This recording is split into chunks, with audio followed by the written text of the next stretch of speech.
Waynetta and the Cornstalk, a Texas fairy tale.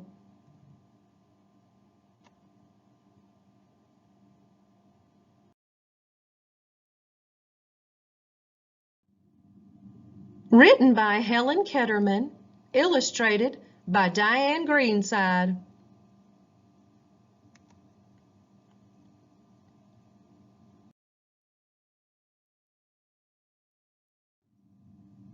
Published by Albert Whitman and Company.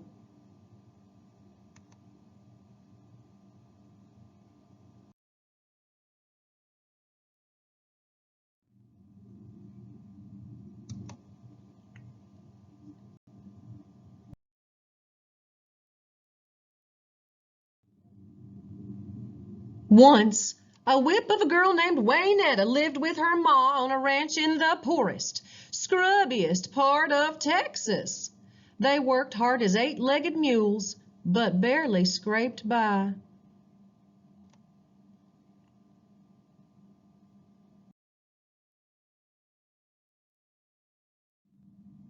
One long, dry summer, the well bottomed out, the pastures dried up, and the longhorn cattle got so thin it took three of them standing together to cast a shadow.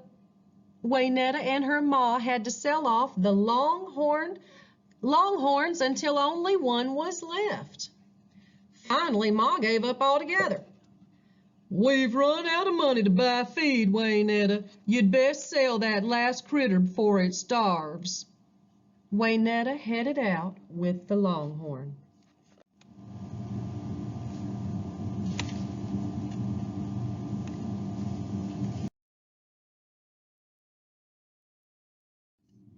After a while, she met a stranger. "Howdy, missy," he said. "Where'd you take that sorry-looking critter?" "I aim to sell him," Waynetta answered. "How's about trading him for a handful of magic corn?" asked the stranger. "Magic corn?" asked Waynetta. "What does it do?" "These corn kernels will bring you good luck, little lady." "We sure could use some luck," Waynetta said. "It's a deal."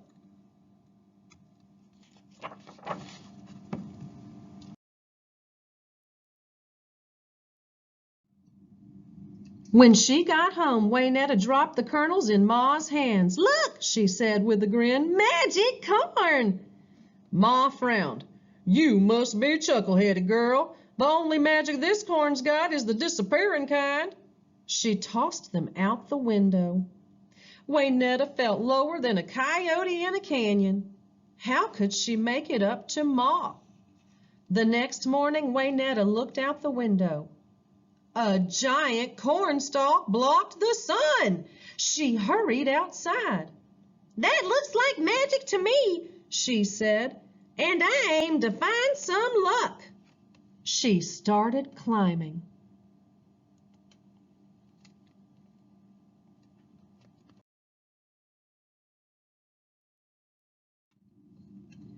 When she broke through the clouds, Waynetta could hardly believe her eyes. There was the biggest ranch she had ever seen. She walked to the front door. It was so huge she could barely reach over the doorstep.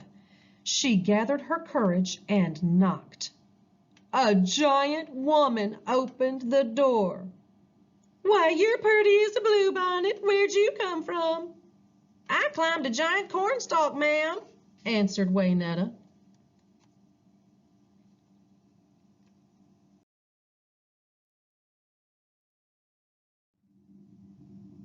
The giant woman picked up Waynetta. "I reckon you've come to take back the things my husband stole from your ma years ago." She set Waynetta on a giant-sized table. "You'd best have a bite to eat, and be careful, darling. My husband's a mean one." Waynetta was chowing down on a great big chicken fried steak when a loud, angry voice called, "Fee, fi, fo, fat. I think I smell a cowgirl brat. Fee, fi, fo, feet. Chicken fried cowgirl is what I'll eat."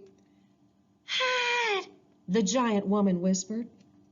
Waynetta hid behind a bowl of beans just as the giant stomped into the room.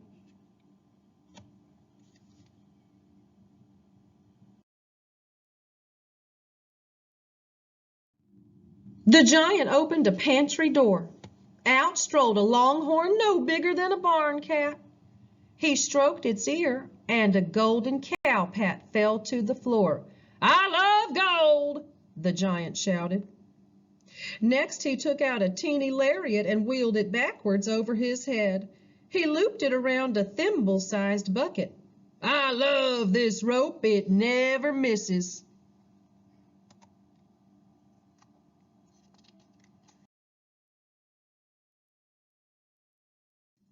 Finally, he tilted the tiny bucket over a huge tub. Water poured into the tub, filling it. "I love that bucket. It never runs out of water." He dropped the rope on the floor, looped the bucket around his pinky, and climbed in the tub to soak. Soon, he fell asleep.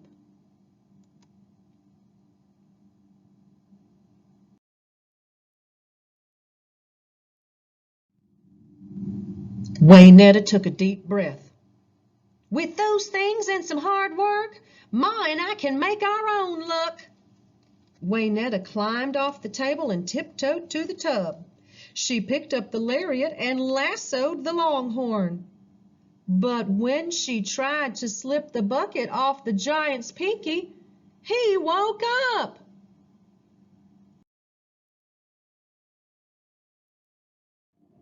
Waynetta hightailed it to the cornstalk and scrambled to the ground where Ma was waiting. Ma gasped. "Why, that looks like my little longhorn missing all these years." She rubbed its ear, and sure enough, a golden cowpat fell to the ground. "It's him, Ma," said Waynetta. "Now we can buy a new herd of cattle." "Waynetta, darling," said Ma, "sometimes I wonder if that taco brain of yours is a little bit short of filling. Gold or no gold, we can't raise cattle without water." "That's why I'm going back up, Ma, to get the magic bucket."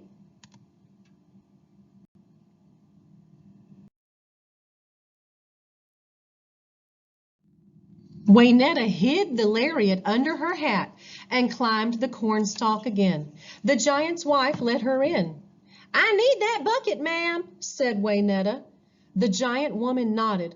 "Be extra careful. My husband's mad as a fire ant."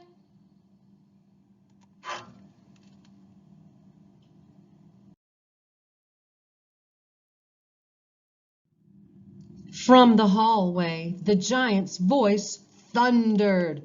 "Fee, fi, fo, fin, I smell that cowgirl brat again.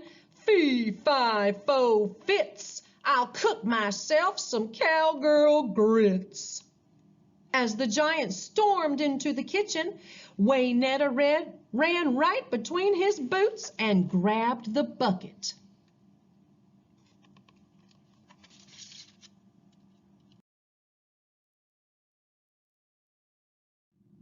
"Well, if it ain't the seasoning for my grits," the giant shouted.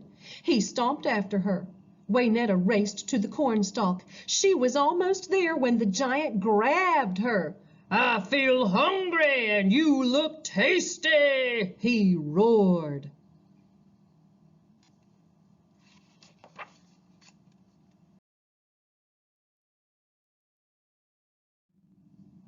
Waynetta whirled the lariat. "Do your stuff, rope!" She lassoed the giant's nose and tugged hard. "Ah!" yelled the giant, dropping Waynetta.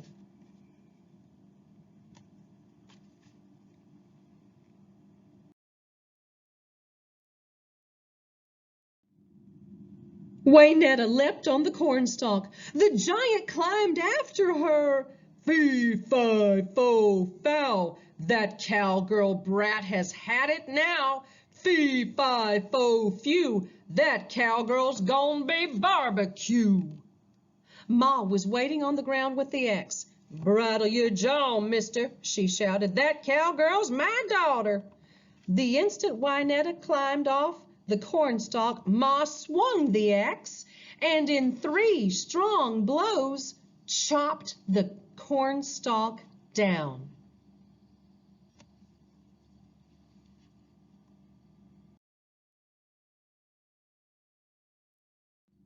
Flunk! The giant crashed to the ground, making a deep, giant-shaped hole. Waynetta tipped the bucket over the hole. "I hope that giant can swim," she said. In no time, the hole became a fine lake.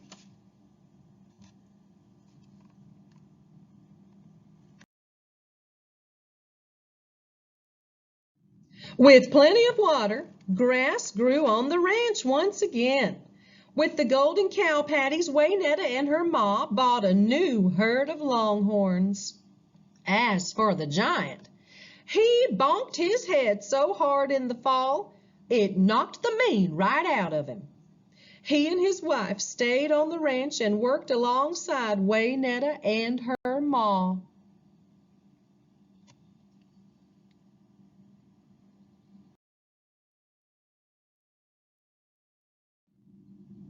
And they all lived happily as June bugs ever after.